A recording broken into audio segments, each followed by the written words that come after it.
and gentlemen, good morning to everyone. Good morning. After a day and a morning full of emotions, both in intellectual and cultural terms, plenty with interesting and stimulating papers, and meetings, exchanges with fascinating people, I have the great pleasure to inaugurate a new round, a new session of this wonderful event held in a highly symbolical place, the Europe House, and organized by the Levantine Heritage Foundation. Personally, born in Athens and moving in Paris for my studies, my family's past could not be considered, strictly speaking, as a Levantine one. Of course, Alex raised yesterday the huge question of what does Levantine really mean. I'm promising you that tomorrow morning we're going to talk a little bit more about it. So please do not miss our rendezvous at the Hellenic Center tomorrow morning. End of the advertisement. And let's, nevertheless, and no matter what Levantine exactly stands for, if it is about being open to the world and being ready to embrace and discover other people's cultures and feel at home wherever within cosmopolitan cities, then I'm surely and definitely a neo-Levantine, as Calliope told us, and very happy to be to find myself among you today. And finally, let's now begin or continue our journey across time, lands, and stories of human beings, families, and communities. And thanks to our speakers, I'm going to welcome, first of all, Belgin, Demirsar, Arlı, and Selva Suman of the Istanbul University and Istanbul Technical University, who are going to offer us a touch, a brushstroke of beauty, thanks to the paintings of Levantine artist Levin, settled down in Istanbul during the 19th century. Thank you very much, and it's up to you. Thank you. You're welcome.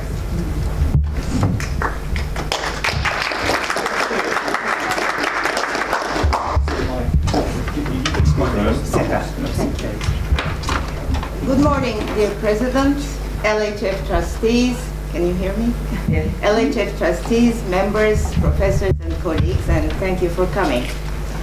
The 19th century witnessed a series of reforms in the Ottoman Empire, especially after the Imperial Edict of Tanzimat was issued in 1839.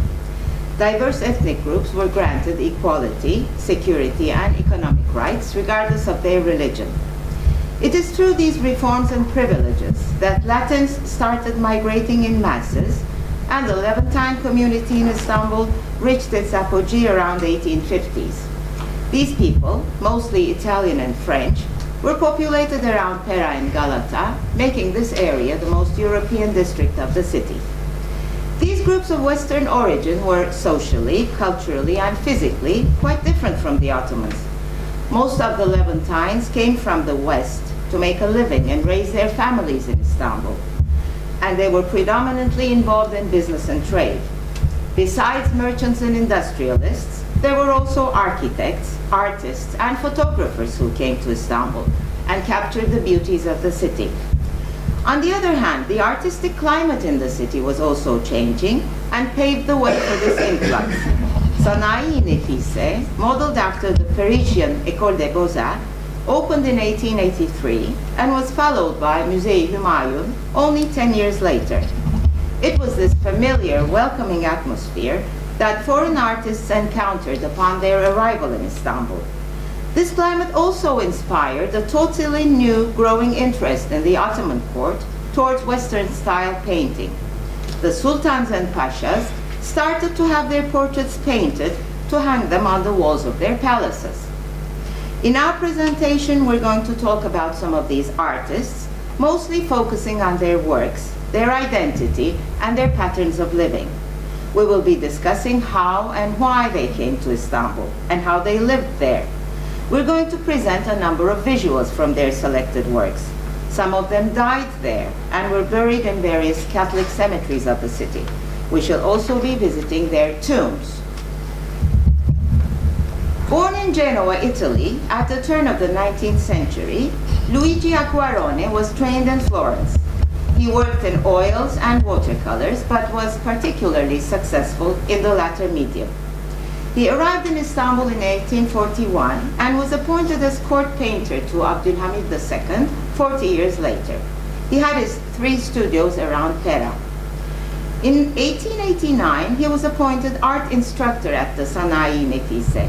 The artist was honored by the decoration of the Order of Mecidiye, Silver Medal of Merit, Ottoman Medal of Fine Arts, Italian Medal of Fine Arts, and Persian Medal of the Lion and the Sun.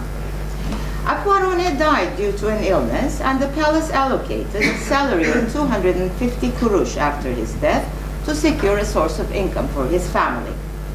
Although his name is among the burial registers of the Feriköy Latin Catholic Cemetery, the exact location of his tomb could not be specified. There are currently 18 paintings of Acquarone at the National Palaces. Most of the portraits were commissioned by dignitaries in the circles of Abdülhamid II and were painted in series after their photographs. They constitute a very important element in revealing the facial characteristics and images of these people. Acquarone participated in the first art exhibition organized by the Ottoman Empire, as well as the exhibition organized by the Union des Femmes Amies des Écoles that was aimed at giving a better education for the girls. He painted a portrait of Horace Nelson that you're now viewing on the screen. Nelson was an important figure in the history of the Ottoman Empire since he had contributed to the liberation of Egypt from French education, and he was awarded one of the first Ottoman decorations by Selim III. It is therefore not surprising that Abdülhamid had commissioned a portrait of Nelson to his court painter Luigi Acquarone. Later, the painting was given by Abdülhamid to the National Portrait Gallery in London. There is another version of this painting, almost the same size, at the National Palace's collection in Istanbul. Another oil painting, Javelin in Kağıthane, was painted after an etching by Melen from his Voyage Pittoresque de Constantinople et l'Érique du Bosphore, and can now be viewed at the Pera Museum in Istanbul. Born in Valletta, Malta, Amadeo Preziosi's father was Gio Francesco, son of Giuseppe Preziosi. Giuseppe was awarded with the title of Count by the Sicilian king when he helped the Knights of Malta break the Spanish blockade.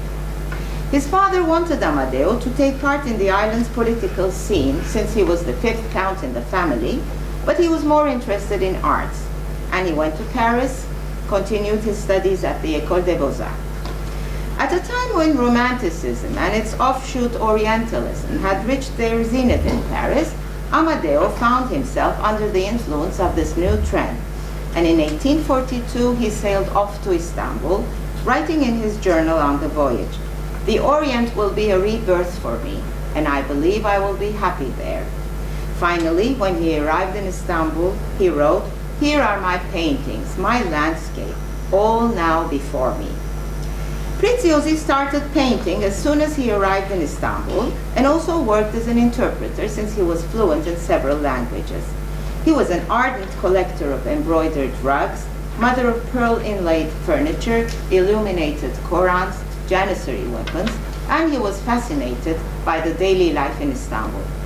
He was painting portraits and scenes from contemporary life in the city.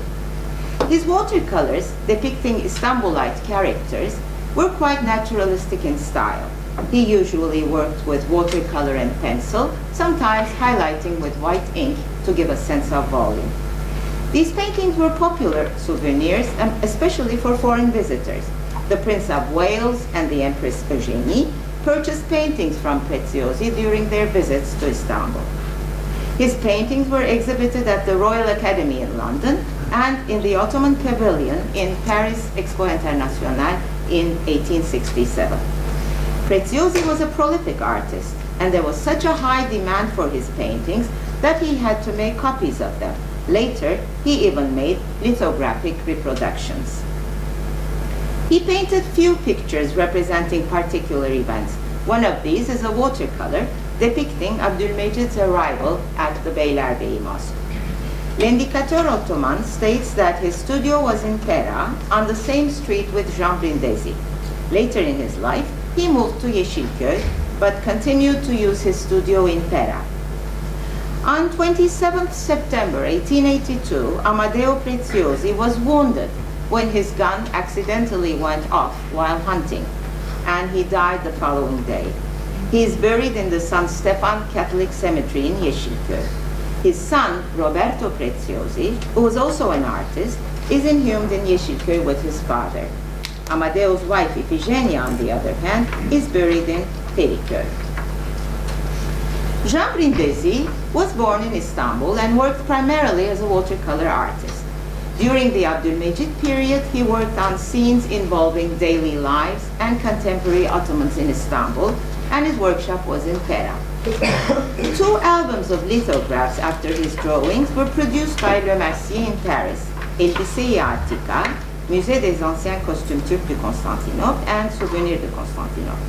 Original drawings are kept at the Istanbul Topkapı Museum and the library of the University of Istanbul. While the first album represents sartorial patterns of government and military dignitaries, the second one tries to capture the atmosphere of day-to-day life in Istanbul through quaint and lively depictions. You're now viewing 2 paintings from Souvenirs de Constantinople. And in this lithograph by Brindisi, a Mevlevi dervish is playing the ney in a cemetery. 2 tombstones of males are seen in the foreground. Referring to the ornamentations and headgears, it is most likely that the tombstones date back to the end of the 18th or the beginning of the 19th century. Another tombstone to the left with Baroque decorations most probably is of a woman. This lithograph is very important in documenting how tombstones were painted at that time and how different headgear were used to distinguish tombs of men and women. Jean Brindisi died in Istanbul and is buried at the Feriköy Catholic Cemetery. His tomb is composed of a block of white marble with inverted torches and their handles tied to a relief of garland of roses. The acroter is an urn with 2 handles and a wreath hanging diagonally. The urn stands for a repository for the ashes of the dead and symbolizes mourning, death, and its inevitable return to dust. The inverted torch is a very frequently used element originating from Roman sarcophagi and symbolizes life that has faded away. Born in Trieste, Pietro Montani grew up in the Galata quarter of Istanbul when his family moved there 2 years after his birth. Although there is not much information with regard to his education, Montani himself claims to have passed through all stages of academic instruction.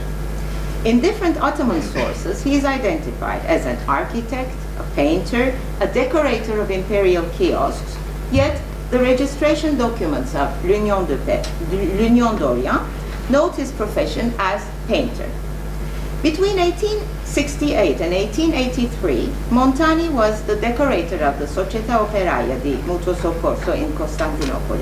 Although he might be considered an Italian Levantine, for this reason, Professor Ahmet Ersoy treats him as an Ottoman intellectual. His first known works as a painter-decorator are the Istanbul images painted on the ceiling of the first Ottoman exhibition building. A painting by Montani was also displayed in this building, along with those of Marie Delaunay, Brindisi, and Preziosi. 4 years later, at the 1867 Exposition Universelle in Paris, Montani participated with 7 oil paintings. Osman Hamdi Bey's brother, Halil Ethem, reports Montani as the chief painter of the Çırağan Palace. Hence, we can safely assume that he had a prominent role in the decorative vocabulary of the building, as well as the interior decoration of the private train of Sultan Abdülaziz. For the 1873 World Exhibition in Vienna, the Ottoman government commissioned the Usul-i Mimari Osmani, the earliest comprehensive study on the history and theory of Ottoman architecture, in which Most of the drawings and color plates were rendered by Pietro Montani. These drawings present sufficient evidence for his technical skill and competence. In 1878, Montani was appointed as chief architect of the province of Eastern Rumelia and was most probably involved with the rebuilding activity after the Russo-Ottoman War. Stefan Shivachev states that Montani executed some architectural works in Plovdiv and stayed there until his death in 1887. It's interesting to note here that, according to his daughter Lucia Montani, he is buried in Plovdiv. However, his name also appears in the burial registers of the Pericur Latin Catholic Cemetery, along with his father, Raffaele, his mother, and his sister. We should note here that in spite of this document, our visits to the cemetery have proved that there is no tombstone with his name engraved on it. Born in Venice, Filippo Bello studied architecture and painting. He came to Istanbul during the Crimean War in 1855 and studied painting under Merlo, who was invited for the decoration of the Naum Theater in Istanbul. During this first stay in the city, Bello also worked in the theater, and he later returned to Venice. In 1900, he came back to Istanbul and was assigned assistant to Alexandre Balauri, who was one of the most prominent architects at the Sanayi Nefise, and worked with him in the construction of the Musée Humayun. Bello resigned from the Sanayi Nefise after 1908 due to increasing nationalist movements in the Ottoman Empire. He was already 80 years old, and he passed away a few years later. He's buried at the Yeşilköy Latin Catholic Cemetery, just like Amadeo Preziosi. Bello participated in all three of the Salon d'Opéra exhibitions in Istanbul, and his paintings were mostly realized in watercolor, focusing on Istanbul and its environs. Contemporary art critic Pretexta, while writing on the first exhibition, pointed out the mastery in Bello's watercolors. Similarly, Régis Delboeuf wrote about color transitions in watercolor and highly praised Bello's landscape series of Istanbul.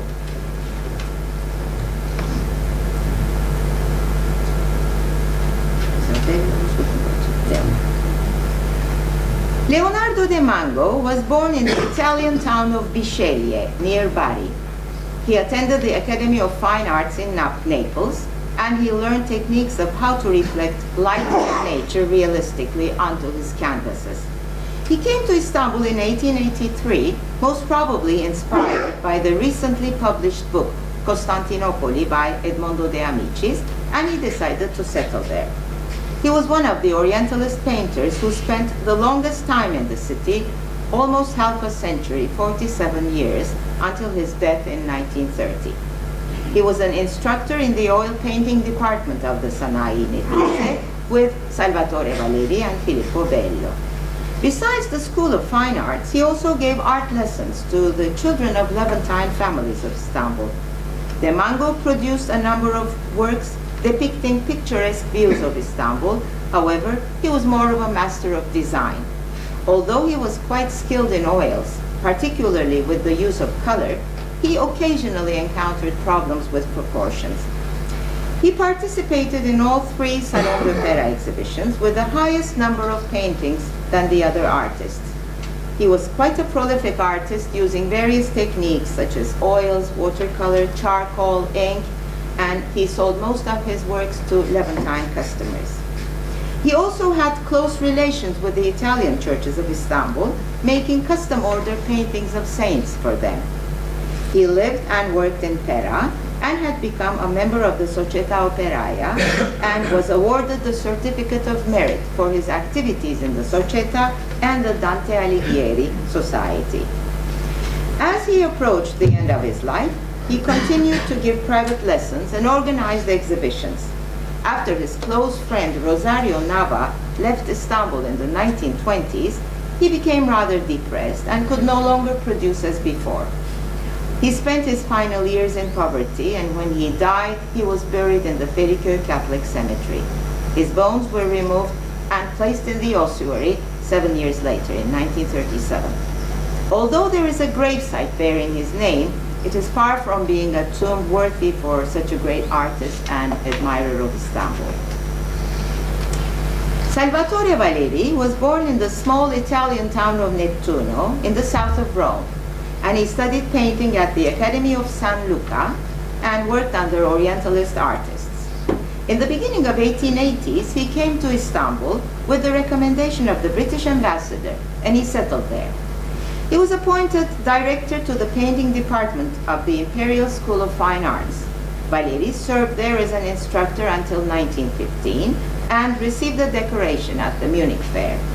He left the Ottoman Empire at the beginning of the First World War and returned to Nettuno, where he opened a school of painting. His studio was in Shishli, and he participated all the 3 Salon d'Opéra exhibitions. Valeri is known to have given private painting lessons to the crown princes of Abdülmecid and Abdülhamid II. After having established this connection with the court, he received commissions to paint pictures of the members of the dynasty and painted the portraits of Prince Burhaneddin and Princess Nemika that you are now viewing. Born in Istanbul, Lina Gabuzzi studied painting under Salvatore Valeri and Filippo Bello. Her father was Abdülhamid's physician. Focusing on painting technique, she had her first exhibition in 1901 at the Le Duc Florist in Pera. She participated in 2 Salon d'Opéra exhibitions. In 1906, she was at the Fiera di Milano with Zonaro, where she received a decoration. She spent the later years of her life in Rome. Brigitte Delboeuf's remarks on Lina Gabuzzi at the first Salon are, one of her works was sold on the very first day of the exhibition. It was a view of a road to the cemetery of Scutari with the rays of sun sparkling on the tombstones.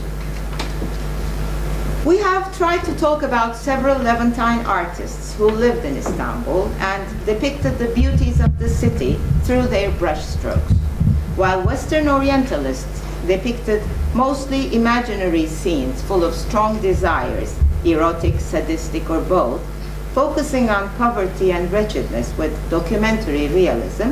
We have seen that Levantines chose to represent the city as it truly lived and breathed. There are, of course, many other artists, such as Joseph Schranz, Svoboda, Silvia de Bondini, Della Suda, who also deserve to be mentioned, but we could not deal with in this presentation due to time constraints. Thank you very much for your attention.